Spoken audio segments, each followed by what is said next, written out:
Buenos días de nuevo.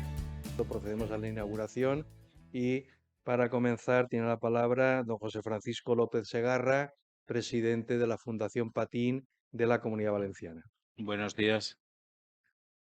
Gracias por este público, gracias por este ayuntamiento que nos facilita una vez más, desde que nace Patín en 1985 y en el 2001 empieza a trabajar el tema de las adicciones sin sustancia.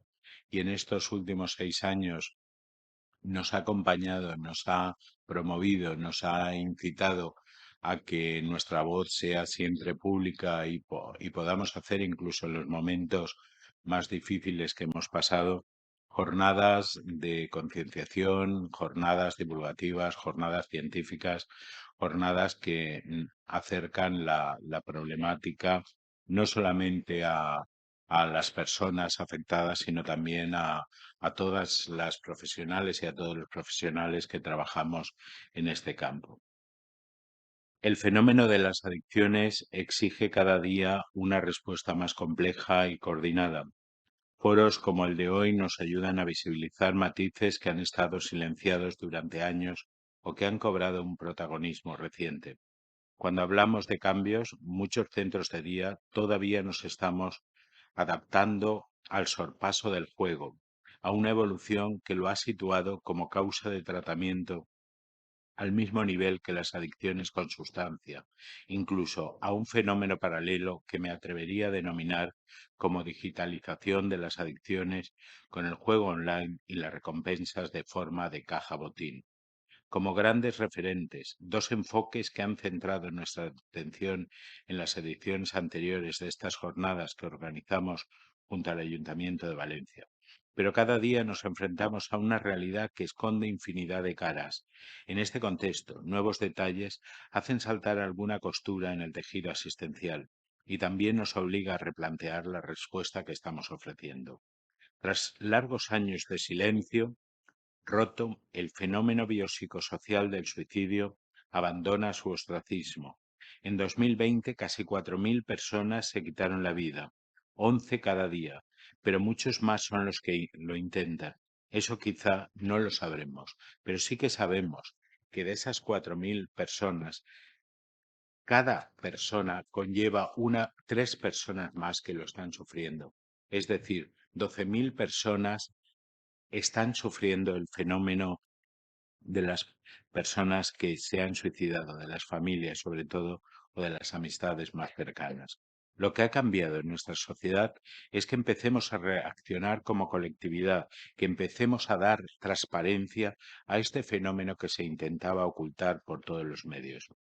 El Consejo Interterritorial del Sistema Nacional de Salud, en el que están representados el Ministerio de Sanidad y las consejerías de las comunidades y ciudades autónomas, ha dado luz verde al Plan de Acción de Salud Mental hasta 2024. Una estrategia aprobada el 11 de mayo que aborda la prevención, detección precoz, atención a la conducta suicida.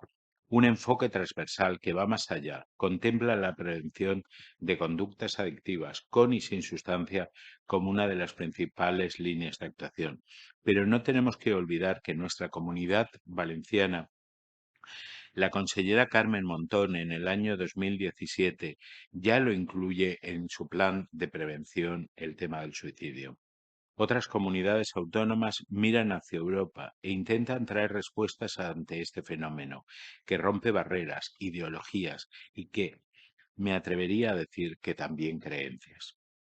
Muchos planes estratégicos, muchos códigos de riesgo, líneas de prevención, no son suficientes para luchar ante esta situación. Nos falta evidencias que manifiesten la verdadera sintomatología de las personas que lo intentan o lo consuman. Quizá este confinamiento exigido por la pandemia nos ha desvelado que es una realidad más cercana. Hemos visto que las 3 Ds, dolor, desesperanza y desvinculación, están presentes en la persona que lo padecen o lo han sufrido.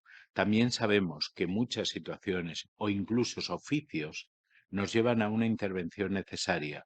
Por ello, determinados colectivos han tenido la valentía de hacer un plan preventivo de asistencia, han puesto en marcha la atención familiar o realizado la autopsia psicológica y colabora con distintas universidades, facilitando incluso un teléfono de atención que va más allá. En los centros de tratamiento de las adicciones con y sin sustancia convivimos con esta realidad desde hace años.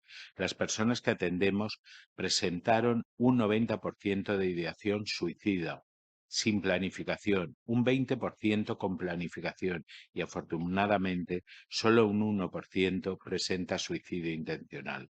Con todo esto, es necesario incluir procesos preventivos y elementos de evaluación y de tratamiento en nuestros propios protocolos para el suicidio asociado a las adicciones. Necesitamos de una actuación transversal e integral que contemple la intervención y la respuesta a las personas y a las familias. Un sistema educativo que detecte y canalice los intentos que apoye a quienes lo han padecido, sobre todo también acompañando a los supervivientes, a las familias. Hay que abrir nuevos espacios de diálogo para afrontar esta realidad en todas sus dimensiones. Viniendo, mientras esperaba que comenzaran estas jornadas, estaba leyendo un artículo sobre el suicidio en prisiones. Cada 6 personas lo han intentado o han manifestado el hecho de querer acabar sus vidas. Todo esto, si lo unimos también a la intervención con personas con adicciones, alcohol, juego y suicidio, van de la mano en muchas ocasiones. Hay que desenmascarar sus estigmas, porque, como bien nos recuerda la Organización Mundial de la Salud, el suicidio y los intentos de suicidio tienen un efecto dominó que afecta no solo a las personas, sino también a las familias, a las comunidades y a la sociedad. Para acabar, decir que me siento muy orgulloso de ser de la Comunidad Valenciana, por una razón. Tenemos un ayuntamiento, el Ayuntamiento de Valencia, un ayuntamiento de referencia en el tema de la prevención de las adicciones. Un ayuntamiento que no ha parado, bueno, y vosotras lo sabéis, no ha parado de concienciar e intentar buscar evidencias en, en los foros y en los estudios para llevar a cabo nuevos marcos preventivos. Hay que aprovecharnos de ello. Y sobre todo, nos tenemos que aprovechar de nuestro amigo Paco por su unidad de prevención que ha hecho posible que esto sea una realidad totalmente evidente. Gracias.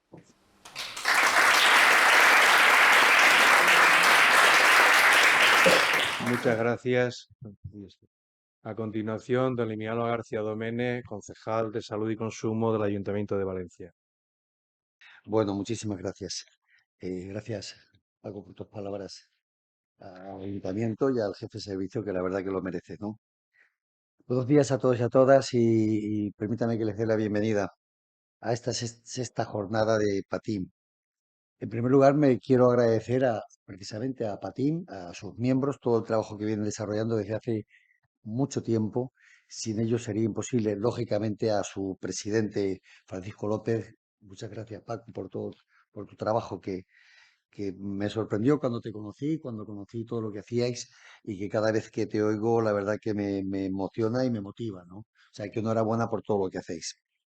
Hasta ahora habéis estado impulsando actividades en todos los centros terapéuticos y además lleváis 6 años realizando esta jornada, que me parece francamente importante, un esfuerzo que os agradecemos y que está haciendo mucho bien. Como todos saben, como sabéis, el 29 de octubre se celebró el Día Nacional sin Juego de Azar. De ahí que celebremos esta jornada de patín lo más cerca posible que podemos siempre a esta fecha. Que la misma nos debe servir para llamar la atención de la población en general para que se conciencie sobre los problemas que generan la adicción al juego, perdón. Cada año aumentan las personas con problemas con el juego y las personas con ludopatía diagnosticada, que afecta más a los jóvenes y a los adolescentes, ya que son una población mucho más vulnerable y en la que más problemas se acarrean. Por estar precisamente en una fase que es de formación, ¿no? No todas las personas con ludopatía, acceden a una asistencia terapéutica, por lo que eso dificulta mucho su tratamiento lógicamente, el seguimiento. Teniendo en cuenta que el abordaje terapéutico de las adicciones denominadas conductuales son cada vez más complejas, en una sociedad absolutamente dinámica, con cambios constantes y grandes esfuerzos individuales de adaptación a los mismos. Lamentablemente, cada año también la edad de inicio del juego disminuye y aunque los menores tienen prohibida su participación en determinados juegos, el porcentaje de los que reconocen haber jugado también aumenta cada año. La industria del juego cada día desarrolla nuevos estímulos para que las personas jueguen, generando conductas inadecuadas que están acarreando problemas físicos, psíquicos, financieros y sociales de los adolescentes. Por lo que muchos expertos consideran que las nuevas modalidades de juego, sobre todo online, están afectando seriamente a los jóvenes y a los adolescentes. La continua autorización de juegos nuevos y nuevas maneras de jugar hace que potencialmente aumente los riesgos de que los jóvenes padezcan ludopatía. Por lo tanto, es muy importante difundir en la sociedad informaciones veraces en torno al juego, como hacemos en esta jornada y como se viene haciendo esta jornada que es Juego, Salud Mental Ideación de Suicida, que se viene haciendo desde la Concejalía de Salud y exactamente el Servicio de Adicciones, manteniendo un debate abierto con los profesionales, las asociaciones y la comunidad para abordar soluciones ante las adicciones sin sustancia que avanza sin freno al amparo de la revolución tecnológica, aunque como patología han existido siempre. Sin salud mental no hay salud. Y la adicción al juego está alterando cada día más la salud mental de las personas adictas. Desde el Servicio de Adicciones de la Concejalía de Salud y Consumo del Ayuntamiento de Valencia, al que me honro en representar, seguimos realizando actividades de prevención comunitaria, prevención escolar, prevención familiar y de alternativas de ocio y tiempo libre, tanto de manera presencial como a través de nuestra aula virtual, que en estos últimos años lo hemos incrementado de una forma importante. Desde Prevención Escolar realizamos actividades dirigidas tanto a la prevención de la adicción a los juegos de azar como al buen uso de las tecnologías. Entre esas actividades se encuentran el taller que seguramente conocerán, Cliqueando, que es un programa, orientado a prevenir el uso indebido de las nuevas tecnologías en la población escolar del municipio de Valencia y, lógicamente, los posibles problemas derivados de la mala utilización de las mismas. Intentamos formar en el buen uso de las tecnologías.